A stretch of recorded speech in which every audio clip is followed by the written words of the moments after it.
పెద్ద వాక్య విరుద్ధమైన ఆలోచనలు ఆయన చెబుతూనే ఉన్నాడు. అయితే మచ్చుకు ఒక చిన్న ఉదాహరణ చెబుతాను. ఇది చూసిన తర్వాత బైబిల్ ఓపెన్ యూనివర్సిటీ వారి యొక్క రియాక్షన్ను బట్టి నా యాక్షన్ ఉంటుంది. ఆయన మాట్లాడిన మాటల్లో చిన్న సందర్భం ఒక్కసారి చూడండి.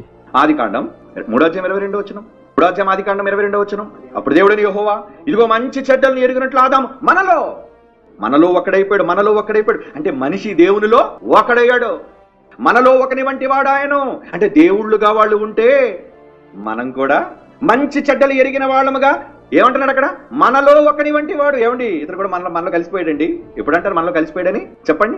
మనవాడైనప్పుడు కదా, మనవాడైనప్పుడే అంటారు. అంటే బైబిల్లో తెలుగు అక్షర జ్ఞానం గాని భావజ్ఞానం గాని లేని మూర్ఖులను ఈరోజు ప్రపంచంలో మరలా చెప్తున్నాను, ప్రపంచంలో ఎక్కువ మంది ఈ త్రిత్వవాదాన్ని నమ్ముతున్నారు.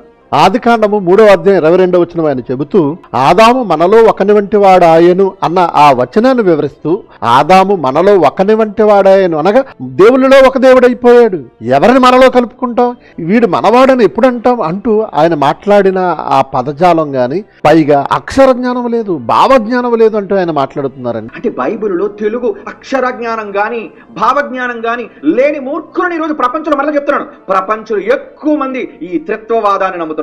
ఇప్పటి వరకు వీరికి ఆత్మజ్ఞానం మాత్రమే లేదు, అక్షర జ్ఞానమైన ఉందనుకున్నానండి. కానీ అక్షర జ్ఞానం కూడా లేదా అని అనిపిస్తుందండి. అక్షర జ్ఞానం కూడా లేదండి. ఎందుకంటే ఆ వచనంలో ఉన్న భావం ఏంటి, దేవుని ఉద్దేశం ఏంటి, ఈయన మాట్లాడేది ఏంటి? మీరు ఇప్పుడు ఆలోచించండి. ఆదాము తినవద్దన్న పండు తిని తప్పు చేసి మరలా చెయ్యి చాచి ఒకవేళ ఆ జీవవృక్ష ఫలం తిని శాశ్వతంగా ఎక్కడ నివసిస్తాడన్న ఉద్దేశంతో ఖడ్గజ్వాలను అడ్డుగా పెట్టేశాడు. ఇప్పుడు ప్రసన్నబాబు గారి మాటలను బట్టి ఆదాము తినవద్దన్న పండు తిని తప్పు చేసి దేవుడయ్యాడా?